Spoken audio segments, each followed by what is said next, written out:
What's up everyone, I'm YamiK0h and this is a video on how I beat Pokemon FireRed version as a hardcore Nuzlocke without catching any Pokemon. Now you're probably wondering, how do you beat Pokemon FireRed as a hardcore Nuzlocke with only your starter Pokemon? And the answer to that one is, you don't. I'll get into those details later however. First, let me give you the rundown of the rules. As any base rule set for Nuzlocke goes, I will only be allowed to catch my first encounter. Wait, no. I can't catch any Pokemon. Alright, well, the rules are that I'm not able to catch any Pokemon throughout the game. The base rules of a Nuzlocke, where if a Pokemon faints, then you can't use any more as it's considered dead, and I must nickname my Pokemon. Additionally, we have hardcore rules where I'm not allowed to use any items in battle, which include healing items, and must play the game in set mode, which is arguably the most difficult part of any hardcore Nuzlocke. Only gift Pokemon are allowed, which excludes the game corner and includes the Magikarp you received before Mount Moon. I also play these Nuzlockes live on Twitch and my link will be in the description below, but let's take a look at how this went down. Just as any Pokemon game starts, we named our rival Fuse and headed out to the lab to receive our starter Pokemon for this challenge. In order to optimize the best Pokemon to get through not only the first but also the second gym, we had to go with the one and only Bulbasaur. I called him Thickums. After making short work of our rival, Thickums and I made it through the simple work of retrieving and delivering Oak's parcel and finally receiving Pokeballs so the run officially begins. Or rather, where it would normally begin, because we can't catch anything. I figured that we may have an easier shot of defeating our rival to the left of Viridian City if Thickums and I fought him early on in the game so that I can avoid the much more difficult late game fight. However, his Pidgey did way too much damage to us and we ended up wiping to Charmander. So on to attempt 2. We do the exact same thing except decide to skip this battle with Fuse and choose to go straight to Brock instead. Although Brock's level cap is 14, there's way too much XP between here and Misty that I couldn't risk over leveling our Bulbasaur before we got to her. The first gym battle had me a little nervous because I thought a level difference would make it extremely dangerous. However, there's a reason I took Bulbasaur up to level 12 for this fight. And that reason is, Whip is nuts, man. And by that, I mean Vine Whip's nuts, because look how we just O-code the Geodude and the Onix. Get out of here, Brock. You are nothing. We are moving on with our challenge. And now with the nice new shiny badge under our belt, I knew that me and Thickums could take it to the end. This is the run. We began to venture out through to Cerulean City, but first we need to make it to Mount Moon. None of these trainers are going to stand our way. None of them except... Wait, do I lose here? There's no way I lose here, right? Oh my god, if this thing uses Gust, I lose here. Oh my gosh. 2 HP, boys. See, what I tell you, easy trainers, never punished, never scared, never going to lose them on. Now it's time for us to get a brand new friend for our journey, and that's the Magikarp from this trader. Now this is where it gets interesting, because in order to prove that we can make it to Misty without over leveling and to evolve Magikarp, I decided I will not be dumping rare candies into it until it finally learns an attacking move at level 15. However, Magikarp was stuck at level 12 with Thickums edged at level 21. There was nothing more we could do to train Magikarp, and we were forced to solo Misty with our amazing starter. But luckily for us, Thickums is able to clutch up, and there's a brand new move that we also learn at level 22. Now that we have Starmie asleep and seated, we hit it with 2 huge Razor Leafs which took it out, and we were finally done with the Menace of Misty. Now that we have an increased level cap, we were able to evolve our Magikarp into Gyarados, which gives us a good answer to our rival's Pidgeotto. Not to mention the cracked VGC bite into crit flinch on the Charmander, which made the rival fight way too free for us. After figuring out whatever it was Bill was doing with his Clefairy, we got our ticket for the SSN and made our way to fight our rival, who was kinda soloed by Gyarados. So then we rubbed a good old Sailor's back in exchange for Cut and headed on to Surge. Because Surge is an electric type gym, it means I can't use Gyarados against him. We were smoothly able to take out his first 2 Pokemon, leaving us with Raichu. However, it spams double team and we started missing our sleep powders. At this point, we just had to go for a Leech Seed and pray that it hit. But once we finally landed that Leech Seed, it was only a matter of time before Raichu got farmed and we got our badge. Having 3 badges at this point not only means that we can make it to Celadon City, but it also means that I'm able to pick up our 3rd Pokemon Eevee. With nothing left to do, we immediately start our battle against Erica, who we defeated with a couple of Dragon Rages and a Grass v Grass showdown between Thickums and Vileplume. Luckily, we were able to dodge being fully parried too many times and got our 4th gym badge. Let's go! And evolve our Eevee into a Jolteon so we can begin the Koga split. Now this is where XP management becomes a little shaky. Before we could get to Koga, we had to fight various grunts as well as Giovanni in the Rocket Hideout, all while staying below the level cap of 43. Well, technically lower than that, because in FireRed, Koga and Sabrina have the exact same level cap. This means that I need to make a decision on which one of these gym leaders I want to cap at, and which one I want to take on under level. However, in order to fight any of these 2 gym leaders, I need to get past Giovanni first. Both Onix and Rhyhorn fell victim to a single Razor Leaf each, and Thickums took way too much damage from a Mega Punch and missed its Sleep Powder on Kangaskhan. This forced me to get a little creative. And by creative, I mean spam Dragon Rage.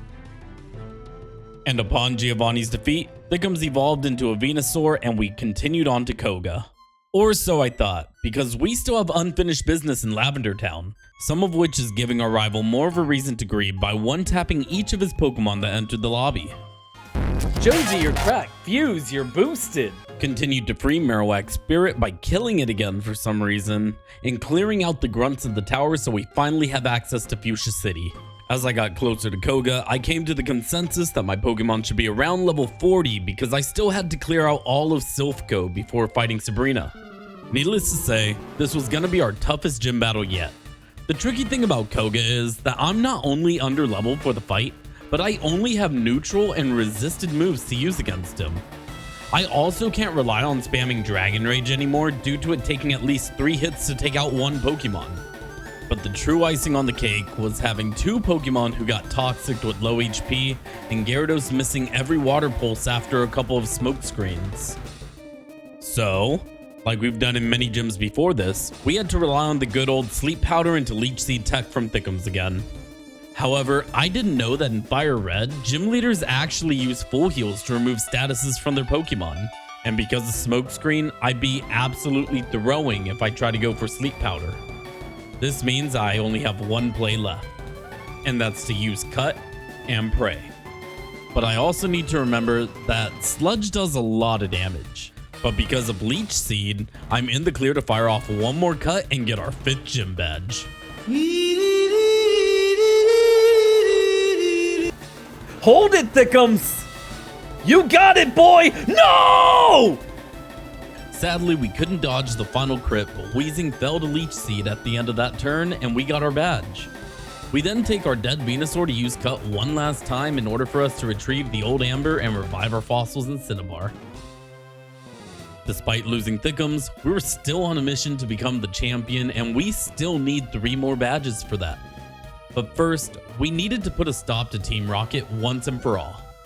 But I guess more importantly, we gotta make an embarrassment of this dude again, and boom, battle's over. That's it. Didn't even have to show it, it was too easy. And now it's time for Big Boss Man himself, who kinda just got swept by Smegma. But at least that means it's Sabrina time, right? I feared that this battle was going to be really tough, but I was so close to the end that I just had to run in headfirst with no prep whatsoever. But as long as you have Pokemon running both Bite and Shadow Ball, she's pretty free as long as your Jolteon outspeeds her Alakazam. We went back to the dojo to pick up a Hitmonlee for its special bulk and went back to Cinnabar to claim our 7th badge by spamming Surf. At this point, I was reminded that I could grab Lapras from Silphco, so we did just that right before fighting Giovanni for our 8th badge, who kinda also got farmed by Surf, so I mean, are y'all kinda seeing the pattern here? And with 8 badges under our belt, it was finally time for the Pokemon. Oh yeah, I forgot we skipped this dude on this attempt. However, this time his Pidgey was nothing to us, as well as the rest of his team, and we proceeded to make our way to the Pokemon League. After maneuvering Victory Road, we made it to the league and only had 5 trainers between us and victory. And with only 6 Pokemon to our name, we easily narrowed our choices as to who's going to be champed in the Hall of Fame. And without any hesitation, we entered the Pokemon League, ready to win it all. First up is Lorelei, an Ice-type trainer who is ironically a run-ender in both vanilla games and ROM hacks. All my homies hate her. But according to my waifu tier list, I kinda love her. Check out that video too. Anywho, we got a lead with a fancy move, which is just a Thunderbolt that takes out her Dugong. Just as the rest of her team suffers the same fate. Well, at least until we got to Lapras. Lapras is the only Pokemon in this game that I'd say is thicker than Thickums, and we got hit by a Confuse Ray, which forces us to hard swap. Normally I'd take the 50-50 roll to not hit myself, but this Lapras loves to spam Body Slam, and I wasn't going to risk my Jolteon here. And now it's time to deal with the menace that is Jinx. But to counter it, we used our own Lapras, who also spams Body Slam. With Lorelei defeated, it was time to advance to Bruno. Now you see, Bruno's a simple man. He uses very strong and bulky Pokemon. But sadly, he made the choice to lose both of his Onixes to a Surf, and then we swapped our Aerodactyl, who unluckily switched into a Rock Tomb. And because his Pokemon are so slow, we still outsped even at a -1 speed Aerodactyl. So we finish off Hitmonchan with the Fly, which happens to bring out Machamp, and we use Fly again, but this time it's just not enough damage to take him out. Luckily, we dodged the Cross Chop that he was trying to zero in on, and we needed to chip him during his full restore to ensure Fly kills next turn. Spoiler warning, Fly didn't kill next turn. And we got hit by a Scary Face after that. This meant that we had to hard swap into Gyarados and finish the fight off by spamming Surf. I swear, this move's so busted. However, Agatha awaits us, and I found out that I absolutely hate status problems. Agatha's mons were pretty straightforward, with the combination of spamming Shadow Ball, Thunderbolt, and Mudshot to take out her purple, Ghost/Poison type team. But her final Gengar kept putting all my Pokemon to sleep and farming me with Nightmare. So I decided to switch to Arrow and pray that Fly killed. It didn't. But she used Shadow Ball this turn, and I finished the battle off with Bite. With a flawless E4 so far, we had to fight the final member, Dragon Master Lance. What can go wrong here? I led with the wrong Pokemon. I thought that this game opened up with the Dragonair, but instead, he started with Gyarados and I started with Lapras. I decided to be bold and stay in with suboptimal matchups against his Pokemon. However, that made the fight a little scary, but also very interesting. Our Jolteon was able to recover our tempo in the fight by not only taking out Aerodactyl, but landing a huge crit on Dragonair when it used Safeguard. Once we got the second Dragonair low enough, I decided to swap into Aerodactyl so we had the high ground for fighting his Dragonite. But he still had another full restore and landed a huge Thunder Wave on us. But what's a Nuzlocke without taking risks? We needed Arrow to clutch up here. We needed to dodge 2 Paralysis and get off 2 Ancient Powers in order to drop Dragonite just to the point where we could finish off with another Mon. It was now Smegma's time to finish off with Surf, and we moved on to the champion. There was only one trainer between us and victory, and it was about time we get it done. My plan for this fight was to set up a rain and essentially have Lapras sweep his team. So we used a few Ice Beams to take out Pidgeot and annihilated Rhydon with a single Surf. However, I decided to switch to Arrow for Executor, and once again, Fly didn't have the juice to take it out. Just like the Agatha fight, I was stuck in a loop of falling asleep from multiple sleep powers. I took out the Executor with Gyarados and fat-fingered Dragon Dance that I for some reason had on my special moveset Gyarados. Why did I even have it on there? I was throwing with 2 sleeping Mons in the back and getting extremely scared for the fight. But that misclick Dragon Dance actually paid off, because I was able to outspeed the Zam and got a huge Bite flinch. Only one more hit and it full restored. How many full restores does the champion have here? We either need to get another flinch or dodge a crit in order to take the Zam out. Okay, no crit. Please don't heal. Great. We finished off the Zam and we continue with the fight. Next up was Gyarados, and our counters to it were either low HP or asleep. We needed Hitmonlee to clutch up. Let's do this, Kyle. All right, hold. Kyle, no. All right, it's fine. Lapras finishes. Come on, not another full restore. You've literally used 4 or 5 this fight. This man's cheating. I'm sorry, Lost, but thank you for all the help that you gave us this run. All right, Arrow, please kill with ancient power. Do it, boy. Great job. I think I've seen this situation in the anime once, but this time I think Arrow's gonna take the cake. 1 4 times effective ancient power should be all that we need. And at that, we became the Kanto region champions as a hardcore Nuzlocke without catching any Pokemon. Thank you anyone who stuck around. I really appreciate being able to share this challenge with everyone and look forward to do many more like it in the future. I've learned so much since doing this challenge, like how Gen 3 physical special split works. Don't ask how I didn't know that by this point. I do play these challenges live on Twitch and have a Discord server in the description below. Please feel free to drop a like, comment, and subscribe as I look forward to future challenges and making better content. Have a great day, everyone.